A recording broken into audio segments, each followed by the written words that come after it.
అతి తక్కువ బడ్జెట్ తో మీ పర్సనల్ ఇంటర్వ్యూస్ మరియు వ్యాపార ప్రకటనల కొరకు ఈ నంబర్ ని సంప్రదించండి।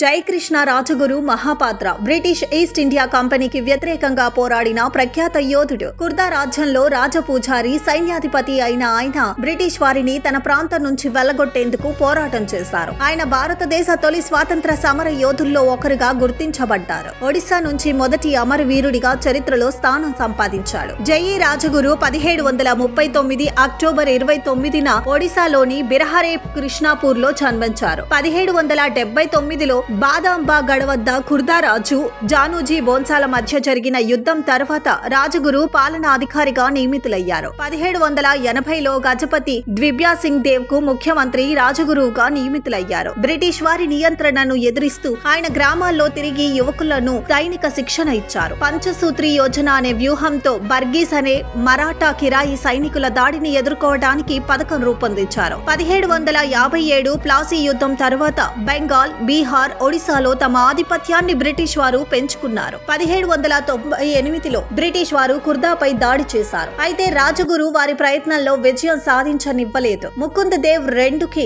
రాజగురువు మద్దతు ఇచ్చి అతన్ని కుర్దా రాజుగా చేశారు। బ్రిటిష్ వారు కుర్దా రాజుతో ఒప్పందం కుదుర్చుకొని పరిహారంగా ₹1,00,000 చెల్లిస్తామని 4 ప్రాంతాలు తిరిగి ఇస్తామని చెప్పి మోసం చేశారు। రాజగురు వీటిని తిరిగి పొందేందుకు కృషి చేసినప్పటికీ విఫలమయ్యారు। 1803-4లో రాజగురు 2,000 మంది సైనికులతో కటక్ లో వెళ్లి నిధులు సేకరించారు। బ్రిటిష్ వారు ₹40,000 మాత్రమే ఇచ్చి మిగిలిన మొత్తం ఇవ్వకపోవటంతో రాజగురు ఆ 4 ప్రాంతాలను ఆక్రమించాడు। 1804లో కుర్దా కోటపై బ్రిటిష్ దాడి జరిగింది। ఆ దాడితో జగన్నాథ ఆలయ హక్కులను కుర్దా రాజు కోల్పోయారు। దీంతో అక్టోబర్ 1804 రాజగురు నేతృత్వంలోని సైన్యం పిపిలి వద్ద బ్రిటిష్ వారిపై దాడి చేసింది। ఈ సంఘటన బ్రిటిష్ దళాన్ని వణికించింది। చాలా కాలం జరిగిన ఈ యుద్ధంలో కుర్దా కోటను బ్రిటిష్ సైన్యం ఆక్రమించి రాజగురును అరెస్టు చేసింది। 1805 జనవరి 3న కుర్దా రాజును కూడా పట్టుకున్నారు। రాజు జైలు నుండి సమర్పించిన పిటిషన్ ను పరిగణలోకి తీసుకుని బ్రిటిష్ న్యాయవాదులు ముకుందదేవ